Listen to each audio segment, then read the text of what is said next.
Howdy, and welcome to the very first episode of A Pensacola Perspective. I'm Tyler L. Davis, your guide on this journey through the heart of Escambia County and its vibrant surrounding areas, including our largest city, Pensacola. There's a special kind of magic that envelops our corner of the world, the sunsets that paint the skies in hues of orange and purple, the gentle lull of the Gulf waves, and the rich tapestry of history that weaves through the streets of Pensacola. It's a place that captures hearts and leaves an indelible mark on everyone who calls it home or has had the opportunity to visit. As I've watched the area change over the years, I do have an overwhelming sense of passion for Escambia, its people, its stories, and its potential. And that passion is what drives this series. I believe that every community, no matter how perfect or how imperfect, can always strive for improvement. That improvement doesn't just come from local leaders or policymakers. It comes from each of us. Every resident, every business owner, and even those who visit our beautiful shores. Whether you've been a part of this community for generations or you're a newcomer just discovering the charms of the area, I invite you to join me in a collective journey toward making this place even more extraordinary. This series isn't just a platform for information. It's a call to action, a celebration of what makes our community unique, and a commitment to see it thrive. Together, let's explore the stories that shape us, address the challenges we face, and highlight the incredible efforts that contribute to the betterment of the Panhandle. I firmly believe that by fostering a sense of community, encouraging open dialogue, and working hand in hand, we can create positive change that resonates for generations to come without creating changes that make Pensacola feel overly different. So whether you're listening as a resident eager to see your community flourish, or a visitor curious about the heart and soul of Escambia, welcome. Welcome to a space where passion meets purpose, and where each episode is an opportunity to feel the collective spirit that makes Escambia County not just a place on the map, but a home we all cherish. Thank you for joining me on this adventure. Let's dive in, explore, and make a difference together. This is A Pensacola Perspective. Since this is the first episode, I'll go over some basics of what to expect from this series, and I'll try to keep it brief, although most of the time that isn't my strong suit. In today's episode, like in most episodes, we've got a mix of current events, including things like entertainment, local food spots to check out, drinks, etc., historical insights, and a focus on things that relate to Pensacola and the surrounding areas. I may chat about politics from time to time, but it'll mostly be in relation to things like the economy, the rise in homelessness in our area, and the housing market. With that being said, this series will do the following. Offer links and resources to all news mentioned in the series. Try to remain politically unbiased. I have no problem chatting about it either way. I know this can be a heated subject for a lot of people, especially in Florida nowadays. I'm currently registered as MPA, just like roughly a third of other residents throughout Florida. If I do offer perspective about a political figure or issue, I'll try to relate it to our area, maybe the state level and the national level as applicable. If there are guests, they may have differing opinions than my own, which I welcome. If the topic of convo solely revolves around politics, I'll disclaim as such initially in case that's an episode you'd like to skip or a section you like to pass over. I won't tolerate disrespect of anyone or anything. Differences of opinions will always happen and should, because that's how growth happens, so I'd ask that we all remain cognizant of the respect that we're giving and getting. Finally, I'll try to offer some local news and information about things that are going on.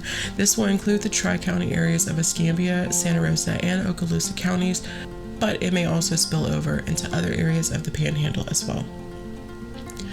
The format will typically be as follows. I'll cover current local events and news, the ins and outs segment, which will feature a historical place or topic in the area and some of the local gossip, accounts, and information about it. Maybe some local politician spotlights here and there, a simple housing market overview, the rise in homelessness, some community spotlights and events, and my conclusions. And if by this time you're wondering who the heck I am, well, I'm bad about introductions typically, but here's what I got. I'm a Pensacola native, born and mostly raised here my whole life. My family did spend 1 year in Ohio when one of my younger uncles was sick with HIV/AIDS in the 90s. Otherwise, the majority of my 34 years have been in Pensacola and the surrounding areas. I was raised in a community of individuals who cared greatly about not only our family, but about people around them, no matter what they looked like. If we're down to brass tacks, my mom was a single black parent raising a rather white-looking baby in the South in the late 80s, early 90s. She did have the help of my grandmother and my godmother to absolutely no end. I am the oldest of my mother's children, the second youngest of my father's children, half black, half white, and 100% Pensacola. My mother's family, who I was solely around, moved to Pensacola in roughly 1890, leaving Alabama to start anew in Florida. In 1898, they bought their first piece of land in Cantonment, part of which was sold to what is now the paper mill, or International Paper, IP. For school, I did attend Tate High School, where I also marched in band.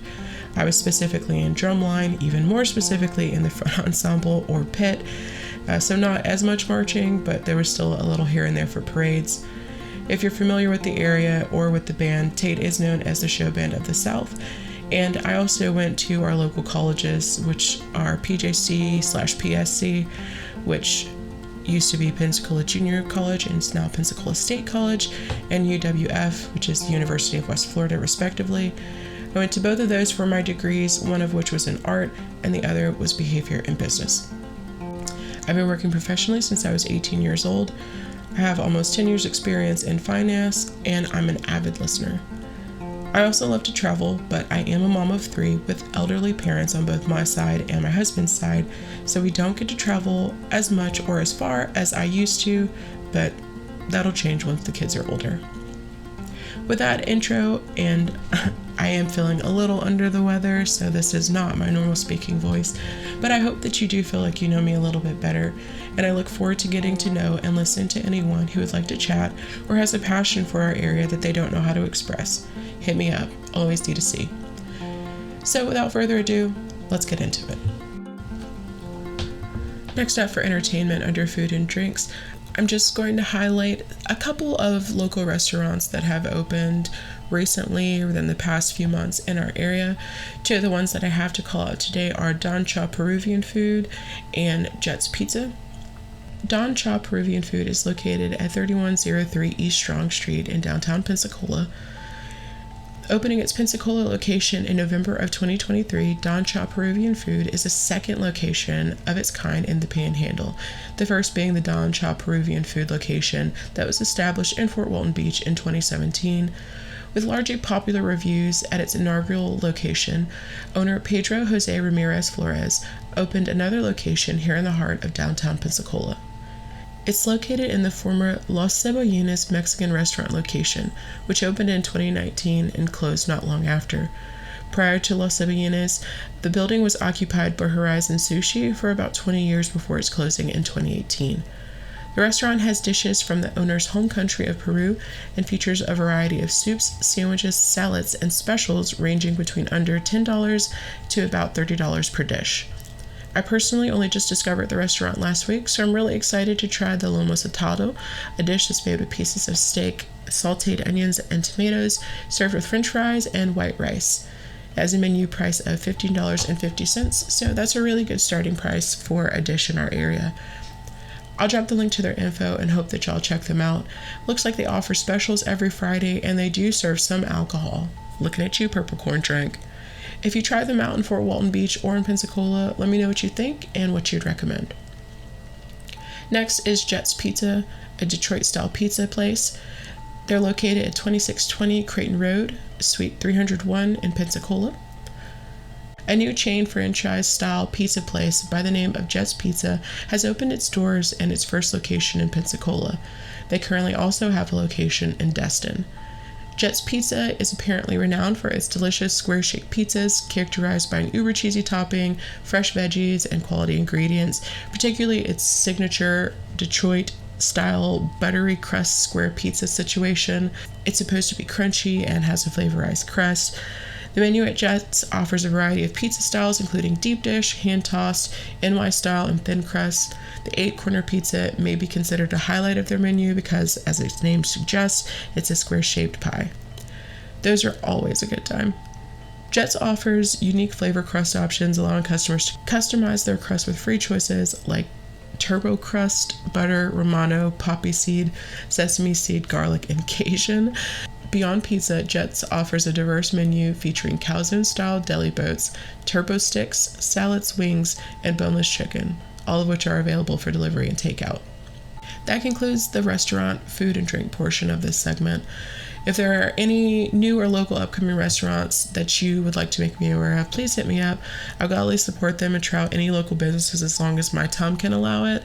And if I can't handle it, my husband is kind of like a garbage disposal, and he'll try eating most anything at least once, so I'll live vicariously through him. Next, I'll go over some restaurant inspections for the Tri-County area. Again, this includes Escambia, Santa Rosa, and Okaloosa counties. I'm looking at this information on the PNJ website, the Pensacola News Journal, which is one of our local publications, and it's a really nifty service because they offer it for the entire state of Florida. So even if you don't live in Florida, or you're visiting, or you don't live in the Panhandle or even just the Tri-County area, you can just go on here, select your county. You can even enter the restaurant name, address, city, any of that information, and search, and you'll be able to look at any violations or anything that happened on the inspections at a glance. So first up, for Escambia County, in the last 30 days, 99 restaurants passed their first inspection, 19 did not pass their first inspection, and there were 53 restaurants that passed their first inspection without any violations. One of the biggest things that I'm going to call out will also be the restaurants with the most violations in the last 30 days. That's not to say that they're not going to get their things together. These are just a call out at this time because it seems like maybe these areas are having some difficulties. And I know if you're like me with a sensitive stomach, I can't handle that depending on what it is. Additionally, if you click on each one of the violations and even on each one of the things individually, it'll tell you, what restaurants didn't pass and what they didn't pass, the warnings that were issued, emergency orders, administrative complaint recommended, stuff like that. So for the first one, restaurants with the most violations in the last 30 days in Escambia County: Rigo's Tacos 2, Siam Thai Restaurant, Taste of India, Six Kids Store Super Deli, La Cabana Mascarilla, and Gutney Barbecue. Rigo's Tacos 2 has 9 violations, Siam Thai Restaurant 8, Taste of India 8, Six Kids 8, La Cabana 7, and Gutney Barbecue 7 as well. For Santa Rosa County, in the last 30 days, 17 restaurants passed their first inspection, 3 restaurants did not pass their first inspection, and 7 restaurants passed their first inspection without any violations. Restaurants with the most violations in the last 30 days for Santa Rosa include Cisco's with 8 violations, TC's Front Porch with 4 violations, Mugshots Grill and Bar with 3 violations, Main Moon Chinese Restaurant, and Oshi Restaurant of Navarre, Inc., both with 3 violations.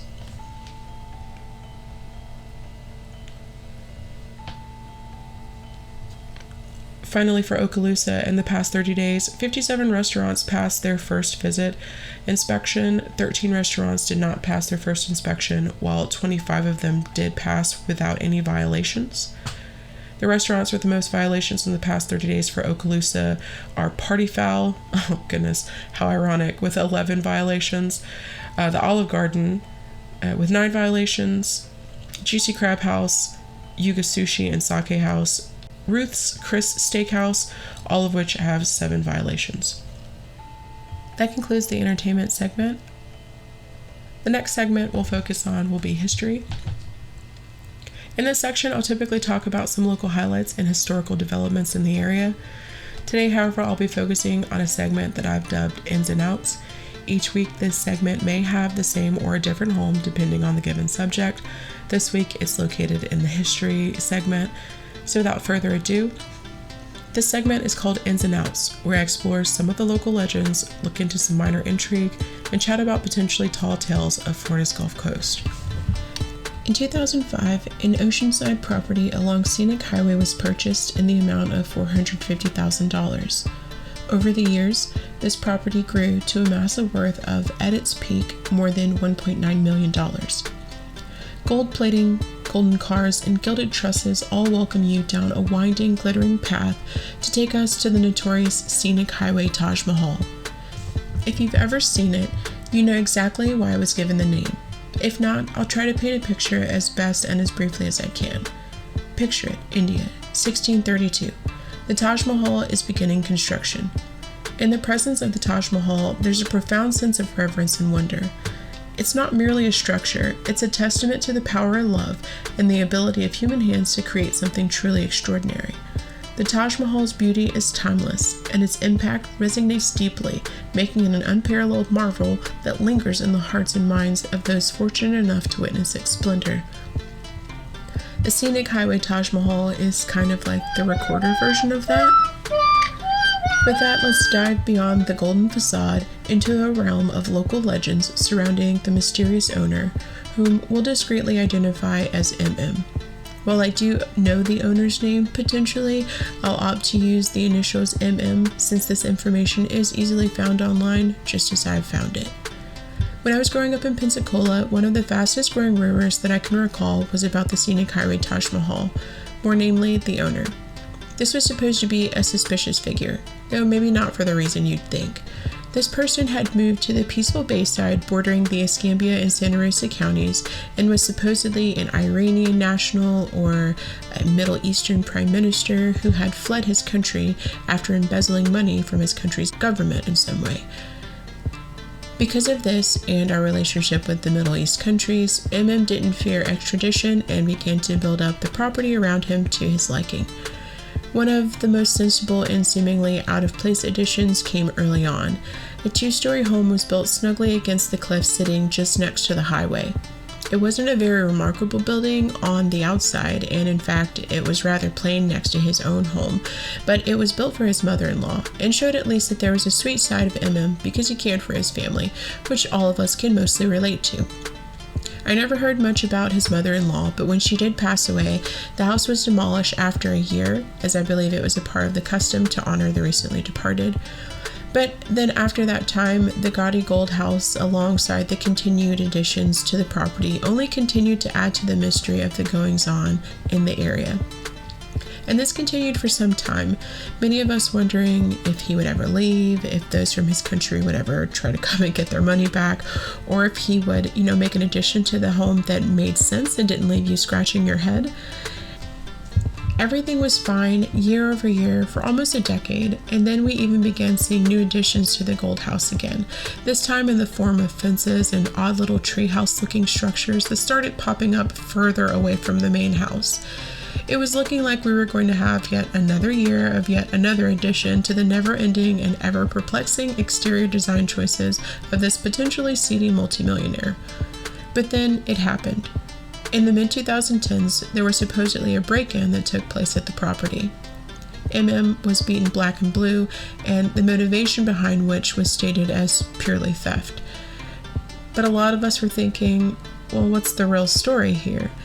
Here's this man who supposedly stole lots of money from lots of people, and then he ran away.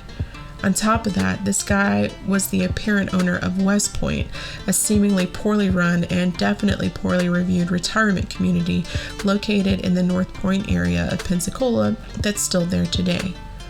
Searching through the articles in the area at the time yields no real information about the attempted robbery that would have taken place sometime in 2016 or 2017. An article was published in 2019 about a home invasion and a robbery, stating that 3 individuals were sentenced in connection with a home invasion that took place in 2017, but no other details about the location of the home invasion were provided. The article even skips on identifying the victim, which is definitely a reasonable thing to protect their identity, so no shades being thrown over that. However, without even a street name or a part of town being connected to this article, it leaves speculation around these individuals and the Scenic Hwy Taj Mahal break-in. After all, this article states that the person who was in the home identified one of the individuals from the lineup because they held him at gunpoint for the combination to his safe. According to the rumors at the time, that's what happened to MM, and then also he was badly beaten, and most people weren't sure if he survived. They weren't sure if he was left for dead and then hastily fled the area once he was a little bit better, or if he just sold the property and chose to live elsewhere. A final piece of the puzzle to make me scratch my head is the final selling price of the home in 2017. At that time, the home was worth around $1.45 million. So why was it being sold for a scant $100,000, especially bearing in mind that the original price paid was $450,000? Some people speculate that MM knew he wouldn't be able to sell his vast estate. After all, there was this mystery and intrigue surrounding it and him. Notwithstanding, again, this property was genuinely kind of hideous. Is it the worst thing ever? Not really, but whether you've come to love it or not, it's a part of Pensacola and it has a lasting history here, no matter what becomes of that property. Other ideas are that he never truly sold the property and it still remains connected to him in some way. After all, we did get a very blue Christmas out of the Scenic Hwy Taj Mahal this year, as it was lit up in all blue. Some other stories that I've heard about MM include that he's actually an older Indian man and that his wife was an ex-Bollywood actress. As for his wife, I've never heard a lot about her, but some stories say that she lives elsewhere. Really and truly just that. I've never heard anything nefarious about his wife or that relationship, so I can't really speak to that. I say this not to add anything, but just info that I've heard that I'm passing along. Of course, most of this is hearsay, local legends, and tall tales passed along by kids and adults who have lived in this area and didn't expect someone, and certainly not something, of that magnitude to gravitate toward Pensacola. Some items may have some truth to them, like the ownership of the West Point retirement community or the mother-in-law's home that was built, but others are still hard to track down for certain. Whatever the case, we hope that this local story has piqued your interest. If you have any additional information about the Scenic Hwy Taj Mahal, please let me know and I'd be more than happy to review it and discuss it. This has been Ins and Outs, Pensacola edition.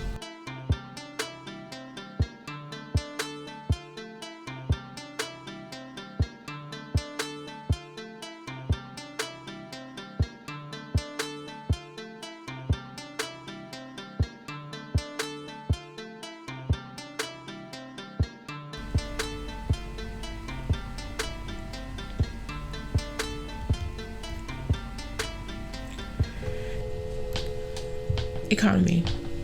In this next segment, I'll go over some things about the economy, specifically as they relate to our area in Pensacola and our surrounding areas. One of the trends that one of my friends had brought up whenever I was asking about information, what other things they'd like to see in this series, was the Kevin Allister experiment. If you're unfamiliar with this, it's the experiment where you go back to a certain date and time and you look up how much food costs, and then you look at what food costs today, like the same items in the same area, and you do kind of like a cost comparative analysis to look at how much goods and services have increased in relation to maybe the income in your area. Like the median income on the west side of Pensacola, which is technically Warrington in those areas, is like $25,000 annually, something like that. Meanwhile, you have homes that people are trying to sell for over $350,000. Doesn't make sense. The math does not math, unfortunately. Like many other families and people in our area, I shop at Walmart. I have a Walmart Plus account because it benefits me.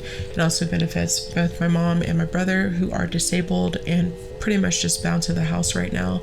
So, they can get things delivered, and that's totally awesome. They don't have to leave the house most of the time, which isn't really awesome, but at least they can still get things that they need. So I went back into January of 2020, which was the oldest information and oldest orders that I have available on my Walmart Plus account. I tried to keep everything pretty much one-to-one, and I'll try to share some of the screenshots and everything that I took. But essentially what I found was, yes, just as we've all known, and just as I knew at the time, because I buy groceries literally all the time. We have too many people to not buy groceries more than once a week sometimes. So one of the first purchases that I wanted to review and try to do a comparative cost review on was just for some orders that I placed in January, and then these things might have just food, or my first order has food and also other items like a lamp and maybe a nightlight and stuff like that. So I tried to find items that were comparable in most points. Some items I actually found were a little bit cheaper, and if I were buying those things now, I would go for the cheaper option or an option that was as close as possible. But without further ado, I'll dive into it. So for my first purchase, the total was $105.85. Fast forward to buying the same items as of today, still 27 items. The total came to $137.87, and none of that includes additional costs for delivery or pickup, because delivery and pickup is free for Walmart Plus users. And then I also did not do like a rush delivery order, which can cost more money. So like I said, that one had both food and non-food items. And my next one, I had solely food items. And I will say that the difference does really start to come into play whenever you look at it from a food only perspective. So this order I placed on January 16th in 2020. It had 53 items on it, and they were all food items or drink items. The initial total was $183.51. And then comparing that to January of 2024, 4 years later, the total is $235.74. Still for 53 items, and this is only at Walmart. This does not include Publix or Aldi, which that's one of those things we'll have to see, because we do have Aldis that have come to our area. There's one I think that's even opening up in Destin or Fort Walton Beach, something like that. And they did have Aldis whenever I lived in upstate Ohio. And again, my family lived in upstate Ohio, so we visited regularly. We only just actually lived there for about a year. But they're supposed to have lower prices. I've actually even seen on our Florida, on the Reddit for that people are just so frustrated with Publix, because it's one of the things that we have, in the South. It replaced, was it Anderson's? God, I can't even remember the name of the store now, but it replaced another store down here that was a chain. I think it was Anderson. This is a side note after the fact. The name of the chain was actually Albertsons. So close and yet so far. I don't know. So they replaced that chain a while ago, and it's just too expensive. Quite frankly, people are literally at the point where they're trying to boycott Publix because the food is too expensive. So I get that, because even in that difference, it was a $55 difference. So a $55 difference for food might not seem like a lot, but if you're buying food 2 times a week, or if you're buying food for lots of people, it starts to add up. And what I really start to take note of is the items that you're buying. Some items just have a ridiculous amount of increase or inflation over the years, one of which was plasticware. I looked at a set of 100 forks, like clear forks, and back in 2020, the forks were... It's such an odd thing. So back in 2020, you could get a set of great value everyday disposable plastic forks, clear 100 count, for $4. At present, those same things cost over $7. Also, olive oil. Olive oil has had a significant price jump.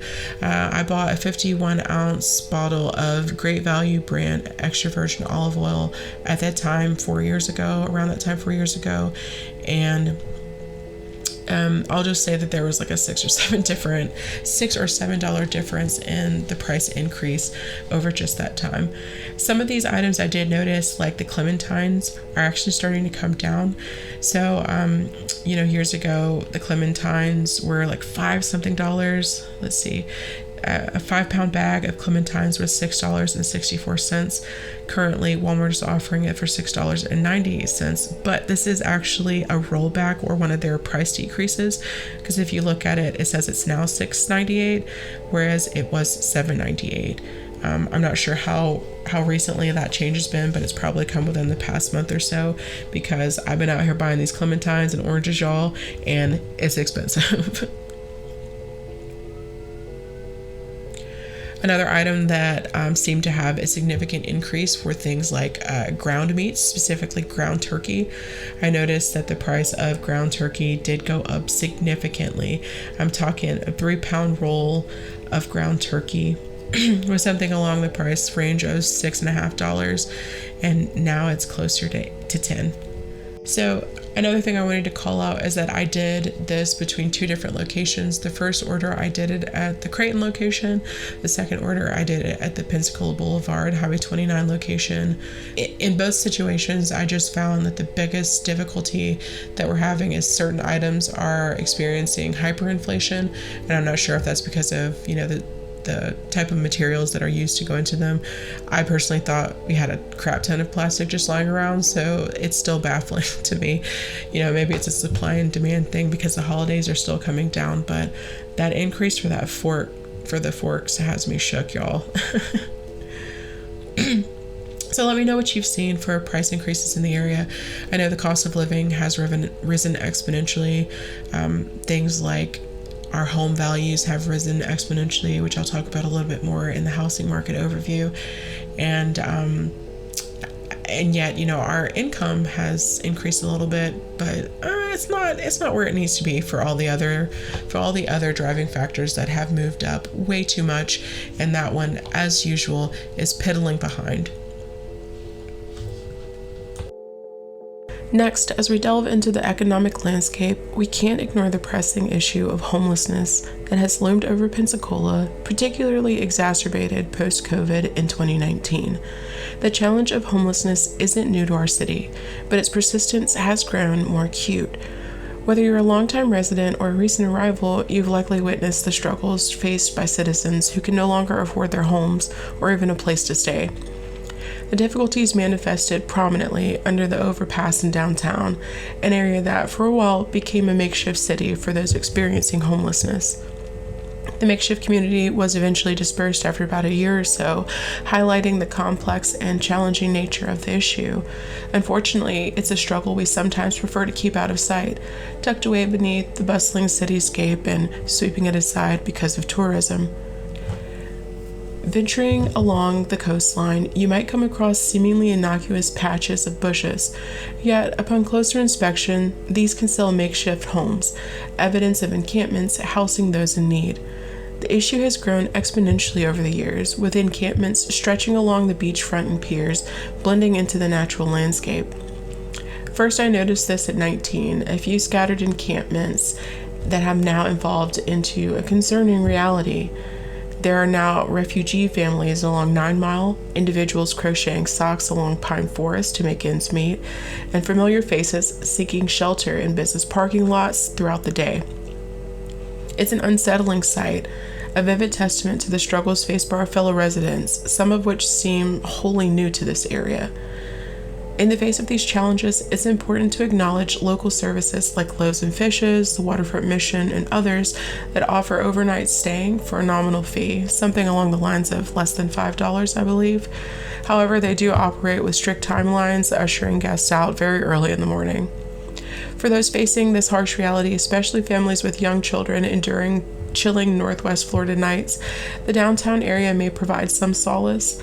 The hope is that services and support will continue to expand countywide to address growing homelessness crisis, but in the meantime, please go where you can to get the help that you need. Transitioning to the housing market overview, these challenges intersect with the broader economic trends that we're seeing, creating a complex narrative that demands our attention and collective effort. One situation that comes to mind is a particular scenario unfolding at the end of my street, offering a stark and very real glimpse into the post-COVID Pensacola housing landscape. Back in 2020, Hurricane Sally struck, a slow-moving Category 2 storm that, despite its modest classification, unleashed havoc on our city. The memory of Hurricane Ivan, a Category 3 storm 16 years prior, loomed large, with Sally's relentless downpour causing widespread flooding in unexpected areas. At the end of my street, that was one of those areas. A house that weathered the storm during Sally's relentless siege found itself in a precarious position. The flood waters infiltrated the home, dousing its floors for days and leaving it uninhabitable. Over the next few years, the property changed hands, and in 2021, it was sold for a meager $35,000. Fast forward to 2023, a new owner emerged, investing in the dilapidated home and orchestrating a stunning transformation. The once moldy structure became a renovated southern farmhouse, meticulously furnished and adorned. A remarkable turnaround indeed, now listed at $250,000, marking a staggering profit of over $200,000. Yet, the captivating facade conceals a disconcerting reality. Lights were left on for extended periods of time, and a back door stood open for at least 6 weeks, a silent invitation to intruders. The home, exposed to the elements for months, became a canvas for illicit activities. Instances of theft, vandalism, and even evidence of unsavory activities happened within the property, and it became apparent. Despite this, within the first few weeks of listing, a contingent offer emerged, leaving me torn. How does one caution potential buyers without undermining legitimate profits? This is bad capitalism, undoubtedly, but what can one do when it's bad but still legal? Not a lot, although the property's condition speaks volumes. The lights were left on, the doors were left open, there are holes in the walls, and there's neglected maintenance, and that all hints at rushed and low-cost renovations. The contingent offer fortunately dissipated, possibly due to the first-hand assessment of the property's surroundings. Once you went to the property, it was very, very noticeable that this was not a home that was worth $250,000. I reported the issues to the managing agency, but no response was received. The local police could only do so much to address the situation temporarily. What transpired is a cautionary tale, revealing that not all charming exteriors align with the substances within. For those considering a move to our area, a vigilant eye on property history, taxes, and resale prices is crucial. As we navigate the complex web of housing dynamics in Pensacola, please know that it's always a good thing to gain as much info as you can about an investment before making the investment, no matter the size. So when looking for homes in this area or in Florida overall, please do the heavy lifting before you find yourself in a situation that may be worse than the one that you're in. This concludes the economy segment. I hope you found some information that was useful in this segment. And as always, if there's something that you would like to see differently in this segment or additional things that you would like to see, any trends, please let me know and I'll do my best to try to fill that space.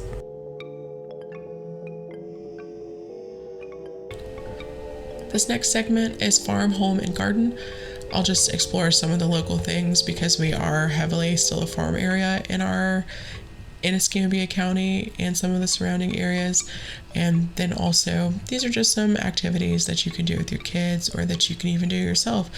No shade will be thrown over you making things that sound fun and crafty things because, that's fine. You're an adult, you get to enjoy what you like. Don't ever let anybody tell you what you can and can't like just because of your age. As long as you're not doing anything that's, hurting people. You're crocheting, you're playing Pokemon, you're going out and still playing Pokemon Go. Totally fine. Do what you love and do the things that make you happy. But it's getting to be that time of year again, not as if it ever really stops in Florida, am I right? If you've been laying low during the summer season, fearing from cold snaps and oddly cold weather that we've had, fear not, because it's January and we're officially in a very Florida winter. By that I mean that the bees are already buzzing, some of which have still been buzzing from last year because they did not go into hibernation. And there's no time like the present to prep for spring. If you've been thinking about starting a garden in your yard, there's some things you should look into first. If you're within the city proper, there may be some rules that may apply to you that might not apply to some other areas in Pensacola. And that goes the same for bigger cities and areas like Destin. Because you are in a city area, there are different rules and regulations for your area, so please be sure to look at them before you start anything. If you're new to gardening and you're not sure where to begin, starting small with herbs may be a good way to test out your green thumb before diving in headfirst and buying something like an orange tree. Herbs such as rosemary, thyme, garlic, and even catgrass are all things with a relatively short grow time that and yield that makes you feel like you know what you're doing. Some starter plants that I'd recommend are peppers, lettuces, and again, herbs. These are typically not very temperamental plants, and they have everyday uses so as not to promote food waste. If you do feel that you're getting toward the end of a plant's life, preserving is always a good idea. Whether pickling or making jams, preserves help to save things that we can't use now for later, and it's a great tool that should still be utilized today. And outside of that, there are plenty of needy individuals around town. If you're feeling froggy in that capacity, I would just let people know what's in it, what you're giving them, and just caveat that, it's on them whether or not they choose to eat it and consume it, so that people won't get any ideas about trying to sue you. I know it sounds silly, but unfortunately it does happen. It has happened to corporations, it's happened to individuals. So just caveat with, you're not doing a nice thing for nothing. You're doing a nice thing just so that people can have food, and hopefully they'll be good with that. If you do have kids and you're wanting to get them involved, I would definitely recommend starting with herbs along a windowsill, or even doing that bean sprout experiment that kids typically do in early K-5. It's a fun way to get kids interested in and invested in plants and life cycles. I'll drop some links below to some of the activities that you can try to do for your kids or for yourself. I would personally recommend starting with things like rosemary or peppermint or spearmint. If you do, especially if you live in our area, things like mugwort, peppermints, mints, period, citrusy things, those are all things that keep pests away, like pests like ticks, flies sometimes, and then also specifically mosquitoes. If you have any standing bodies of water that you still have or notice around your house, especially after it rains and you're collecting rainwater, I would just make sure you put a net of some time over it, because mosquitoes are vigilant. As soon as they see some water, they go in and they start reproducing. They're worse than rabbits in that capacity. So I would make sure that you dump out your water if it's been sitting for too long. Literally a day is too long in Pensacola, because if you look in, you'll see squigglies, and that means that it's already chock full of those tasty little mosquito larvae. Additionally, I know this is more of a community spotlight, but we do have a community garden downtown. If that's something that you're interested in starting in other areas of Escambia County in Santa Rosa, Okaloosa, I would definitely look into that, and also just look into some things as well. You can do these things in your neighborhoods, in your areas, in your city, your small city. Technically, Pensacola is one overarching thing, but if you know anything about the city, we have Brent, we have Beulah, we have Inslee, we have Brownsville, we have Ferry Pass, we have Warrington, we have all those different things, cantonments, such and such. But most of the time, if you're doing all of those, people just lump those in as Pensacola. So again, just check out your area. I do that people throughout our area garden and have success. I myself garden with my kids and with my husband, and we love it. It's really awesome. You can set up your own compost bin, so that if maybe you did forget to slice up those cucumbers and eat it, guilty, or maybe if you bought bell peppers for the 50 millionth time thinking you were going to make fajitas and you didn't, you can always what I like to do is I like to strip the seeds out of things, especially, fruit and fruiting vegetables. So bell peppers are a great example. I take the seeds out and I put them on our bird table, because we're not really going to eat them and I'm not really going to use all those seeds. So why not let the birds eat them? It has plenty of good stuff for them, and they clear them out at once. As far as the actual pepper part of the plant, I take those and I put them in our compost bin. We have it directly feeding into the ground, and it gets rainwater and everything, so worms come up and other things come up, other what are they called? Other decomposers come and they break the stuff down, and it is really, really great soil. So I would just look at some of those things and look at how you can, try to reuse, recycle, and stuff like that. It is really good. It's really sustainable, and it is so cost efficient. It helps so that you don't have to go and buy these things from people. You don't know if they've used pesticides. You don't know what processes they've used. And if you're not okay with or comfortable with that, then you should grow and you should buy locally. I do also understand that not everybody has the time for that, so do what you can, and also support local efforts. We do have local farmers markets. There's one that's been on Pine Forest Mobile Highway my entire life, right across from the fairgrounds. So go over there. They accept things like EBT. They also accept things like WIC. I used WIC a lot after I had my first son, and I went there all the time to get fresh produce because it's not that far from where I live. And I used to go there as a kid whenever we didn't grow stuff on our own, because my granny was heavily into growing and she had a garden wherever she went. With that being said, you can also use your EBT at places like Home Depot if, again, you are feeling like you are ready to just fully dive in. Things like blueberry bushes or trees you might have to check on, but I have heard that you can use your EBT card for that because it's technically food. You'll be growing it, but it is food that you're getting, and if that's a thing that you have and you have access to, I would utilize it in that way, because it's a little bit of a different way than you would think about or that you're used to, but it's wholly still a great idea because it benefits you, it benefits your kids if you have them, and it gives you, that little bit of like a good feeling, like that connection to the past. You're getting your hands dirty, you're getting in the work, in the dirt, and you're getting connected with the earth. That's a great thing. That's one of those things that I think we all need, because at the end of the day, we came from the earth, we're going back to the earth, and the earth is going to be a part of our lives every single day. So that's just my 2 cents and my input. I'm always an advocate for going outside at least a little bit. While I do not necessarily vibe with the sun all the time during summer because I have light skin issues. I have technically fair skin because I have a ton of freckles and everything like that. But it doesn't end well, but while I am out there, I do enjoy the time, and working up a good sweat is always great, especially because spring is coming, and who doesn't love a really great crispy spring because it mirrors so closely to our falls. This has been Farm, Home, and Garden. If you do have any farming or gardening tips, or even things like home organizational tips that you'd like to share for people in the area, maybe things that you feel like people no longer remember or no longer do just because we might have forgotten about it, definitely share it out, and I'll try to share it in segments in the future. Always appreciate it. Community spotlights. So here I'll typically try to bring up anything that is spotlighted or highlighted in our community in Pensacola. Today, in the somber shadows cast upon our community, we pause to remember the bright spirit of Kayla Atwood, a cherished member of Pensacola who recently departed this world. In this moment of reflection, we extend our deepest condolences to her loved ones. May her memory be a source of comfort, and may the community join together in embracing the collective loss of someone who seemed truly sweet and was a cherished soul. Fly high, Kayla.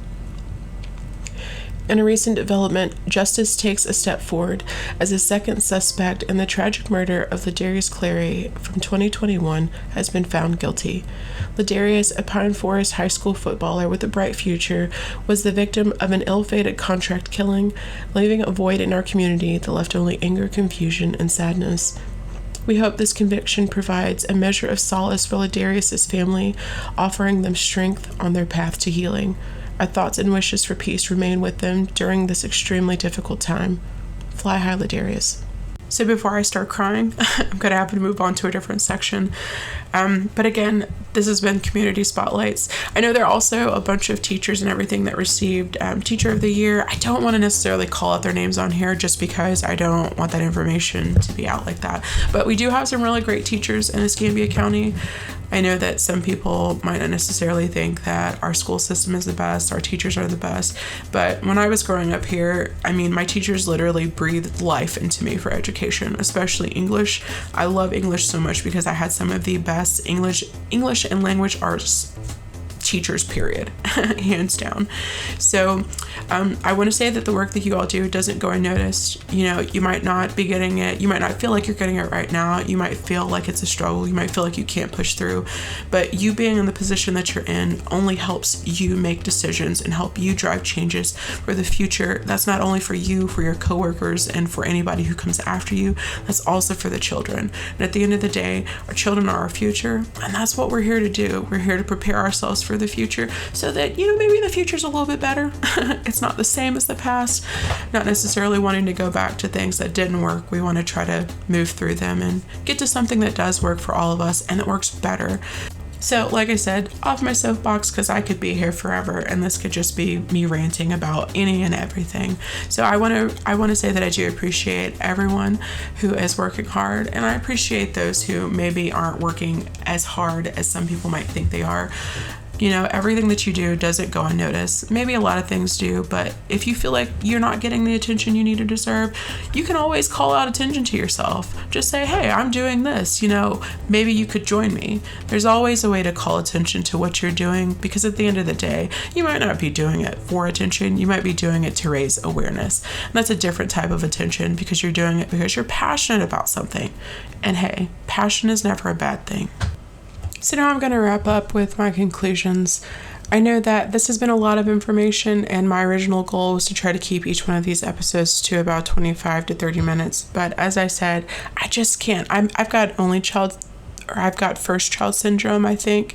And, we just talk and talk and talk, especially only child syndrome with a bunch of children. So I talk and talk and talk and over talk. But like I said, I do have an overwhelming passion for Escambia County and Pensacola. I do love this area.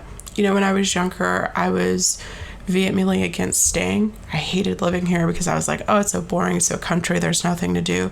But I'll leave you with this final thought that I have. So you can be happy and you can be unhappy no matter where you are. Whether you call your home Pensacola or you call your home Orlando or Miami, maybe you're in California or Texas or New York, maybe you're even in Idaho or Wyoming. It doesn't matter where you are. You can always make the best of what you have around you, and you can travel.